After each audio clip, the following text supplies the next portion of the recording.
Provinsi Sulawesi Selatan.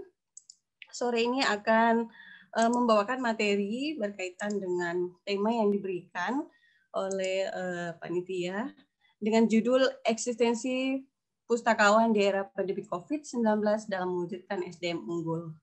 Baik Bapak Ibu hadirin yang di ruang meeting, saat ini sebagaimana kita ketahui bahwa data sebaran COVID di Indonesia per 19 Oktober kemarin itu sudah memasuki 365.240 yang terkonfirmasi COVID-19.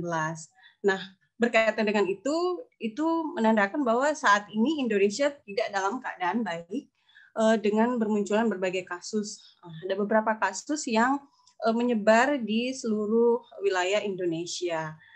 Untuk Sulsel sendiri sudah memasuki 12.000 Bapak Ibu untuk yang terkonfirmasi COVID. Nah, kehadiran COVID ini mengubah seluruh tatanan kehidupan masyarakat khususnya di Indonesia itu tidak terlepas juga dengan perpustakaan.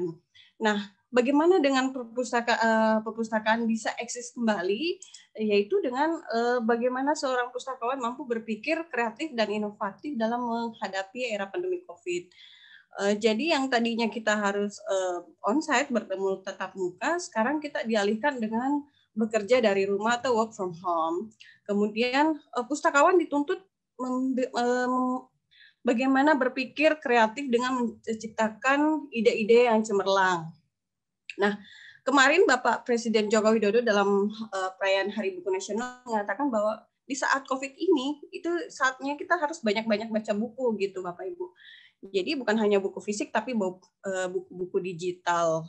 Nah, apa yang menjadi parameter pustakawan dalam hal berpikir kreatif itu seorang pustakawan harus mampu memiliki penguatan literasi. Dalam seorang pustakawan memiliki penguatan literasi, pada akhirnya akan mampu berpikir kreatif dan menciptakan inovasi, sehingga mampu bertransformasi perpustakaan berbasis inklusi dalam hal mensejahterakan masyarakat. Nah, seperti itu Bapak Ibu. Nah, saya sebagai seorang pustakawan yang dari Perpustakaan Perguruan Tinggi dari Universitas Muslim Indonesia, kami juga melaksanakan layanan dengan daring, Bapak Ibu.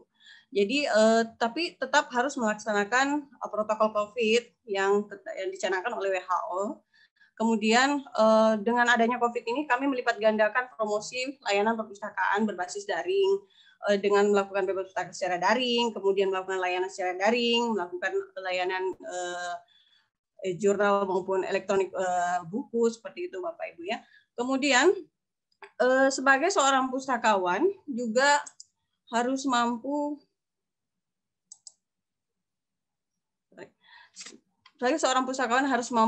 berpikir bagaimana menciptakan kreativitas dan inovasi dalam hal memberikan layanan kepada publik. Nah, di saat sekarang ini kepentingan masyarakat pada umumnya itu untuk melakukan secara tatap muka itu rasanya agak-agak seperti kurang dimungkinkan seperti itu. Jadi ada hadirnya webinar ini memberikan kita ruang untuk bagaimana kita bisa memberikan informasi kepada masyarakat melalui virtual. Nah, saya pernah menjadi pemateri dalam webinar dalam hal ini menyusun karya ilmiah untuk masyarakat akademisi kampus. Seperti itu Bapak Ibu. Jadi dihadiri oleh seluruh mahasiswa yang ingin melakukan tugas akhir.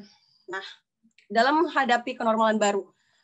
Jadi kami sebagai pustakawan memberikan ruang kepada pemustaka untuk menciptakan produk yang bahannya itu disediakan oleh kami sebagai pustakawan. Jadi di perpustakaan itu kami menyediakan bahan itu sebagai pustakawan, kami yang melakukan analisis untuk apa yang menjadi kebutuhan pemustaka. Kemudian kami berkolaborasi dengan pemustaka, dalam hal ini adalah mahasiswa ilmu komputer, merancang sensor kebisingan. Dalam hal ini dengan menggunakan sistem Arduino untuk menuju kenormalan baru sesuai dengan arahan pemerintah, yaitu physical distancing. Sensor kebisingan ini cara kerja sensor kebisingan ini adalah bagaimana mensensor bagaimana ada suara bising dalam perpustakaan. Nah, kalau di perpustakaan perguruan tinggi, sebagaimana Bapak Ibu tahu bahwa mahasiswa itu suka ngumpul-ngumpul nih Bapak Ibu. Jadi untuk mengatasi hal itu kami menerapkan sensor kebisingan. Nah, ini sudah kita lakukan penelitian Kita sudah melakukan testing, jadi cara kerjanya nanti ketika ada bising, tidak lebih dari 56 desibel suara itu akan berbunyi Bapak Ibu. Jadi seperti yang Bapak Ibu lihat di tampilan saya itu ada namanya Arduino Uno itu ada tampilan di layarnya menjadi perhatian jangan ribut. Ini juga bisa menghasilkan suara, bisa silent please dan segala macam. Seperti itu. Jadi ini adalah inovasi Smart Library yang kami ciptakan untuk menghadapi kenormalan baru Bapak Ibu.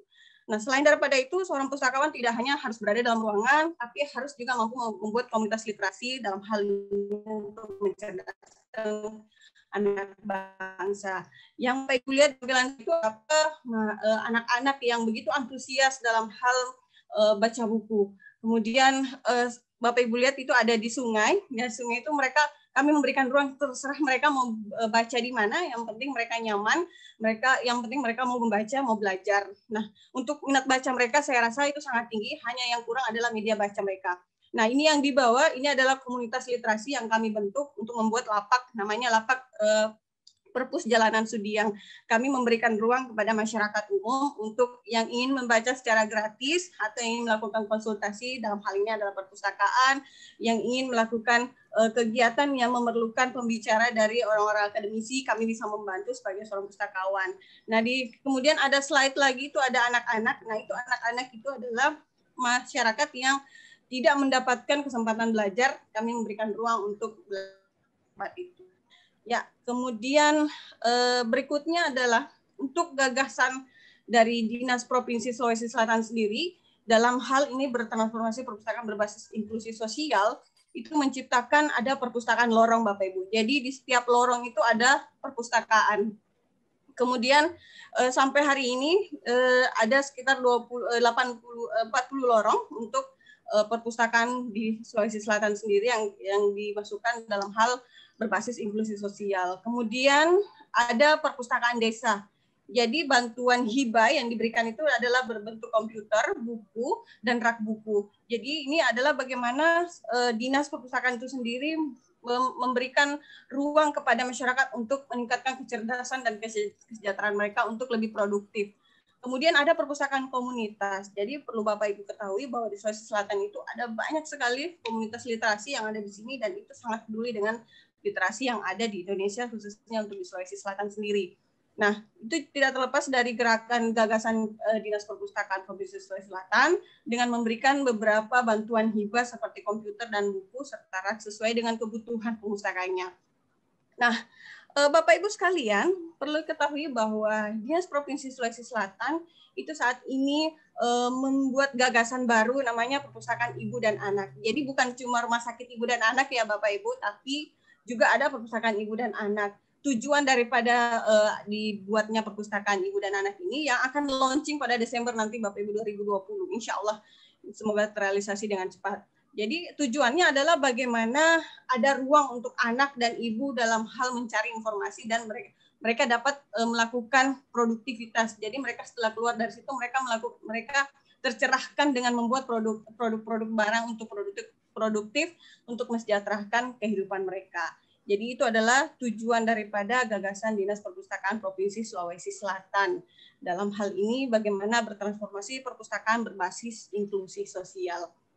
Jadi intinya bagaimana seorang pustakawan itu harus memiliki inovasi dan kreativitas untuk menjadikan masyarakat unggul demi Indonesia maju. Kesimpulannya adalah sebuah perpustakaan akan menjadi inovatif ketika pustakawannya mampu berkreatif dengan menghasilkan masyarakat SDM yang unggul untuk Indonesia maju. Baik, Bapak Ibu, ini adalah dokumentasi Kepala Dinas kami memberikan hibah untuk perpustakaan desa, perpustakaan lorong, dan perpustakaan komunitas. Dan di sebelahnya lagi ada ini kalau Bapak Ibu buka di internet itu bisa lihat bahwa diinisiasi Perpustakaan Provinsi Sulawesi Selatan itu mencanangkan perpustakaan ibu dan anak. Baik, terima kasih atas kesempatan yang diberikan. Terakhir dari saya, Assalamualaikum warahmatullahi wabarakatuh.